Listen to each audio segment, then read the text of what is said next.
Wow, this is really good. Today we're making cornbread. Come on in, welcome to my home. Crazy time of year. Here it is absolutely crazy. Trying to get everything done in time for Thanksgiving and stay out of the way of everything which is going on with Thanksgiving. So I'm going to make a sweet cornbread. You can use this cornbread for cornbread stuffing. It is a sweet cornbread. However, remember that. This year I'm going to use this in place of rolls simply because I want something different. We've done rolls. We do rolls all the time. I want something new and different. This is super easy. I'm not using a mixer or anything because, well, the mixer was just used for something else. So, yeah, like I said, this is so easy. All the ingredients are listed down below. You can also check the description for links to the stuff that I use, the equipment that I use. It is so simple. My oven is preheated at 350 degrees because there's other things in the oven right now. And my pan is greased. All right, let's work with our dry ingredients first. We are going to take cornmeal, flour, baking powder, and you can use sea salt or you can use regular salt. I personally like sea salt.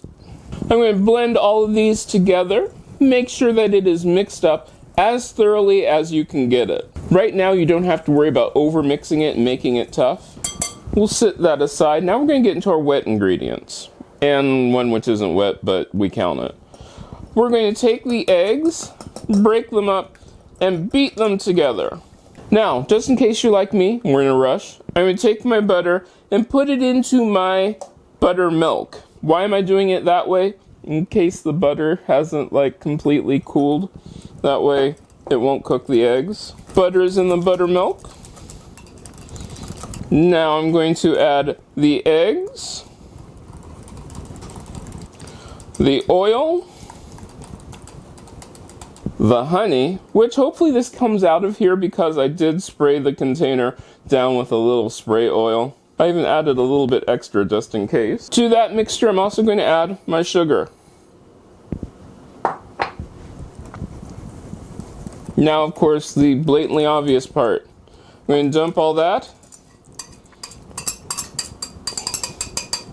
Let's see if I can do this with just a spatula.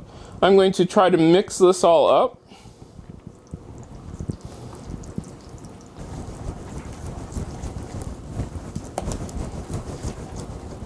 Now into my greased pan, I'm going to dump my mixture. I'm going to take this over to our oven and put it in and bake it for about 35 to 45 minutes until a cake tester stuck down to the center comes out clean. Our cornbread took about 40 minutes. I'm just going to cut off Alright, I'll cut off a fairly good sized piece. You know, it's really awkward angle to cut this at. Alright, let me give this a taste. That is good cornbread. That is really good cornbread. Wow. I can honestly say super wow. This came out better than I even mildly expected that it would. Still eating it. I'm picking up crumbs off the table because it is that good. I mean, it's sad. This might not make it to Thanksgiving dinner. I might keep this all for myself. This was really good, and I mean really good. But I want to stress, this is sweet. This is really sweet. This to me is more like a dessert kind of thing. Wow. Just honestly, wow. Now, if you make this, let me know. You can get a hold of me on most social media at CM Coleman Home. And also, if this is your first time here, hit that subscribe button and ring that bell for notifications. Check the description so that way you can see the items that I used and get some of the ingredients. But make this. This is so good. I think that you're going to absolutely love this. And I hope I get to see you again next time and take a look at some of these videos that I picked out just for you.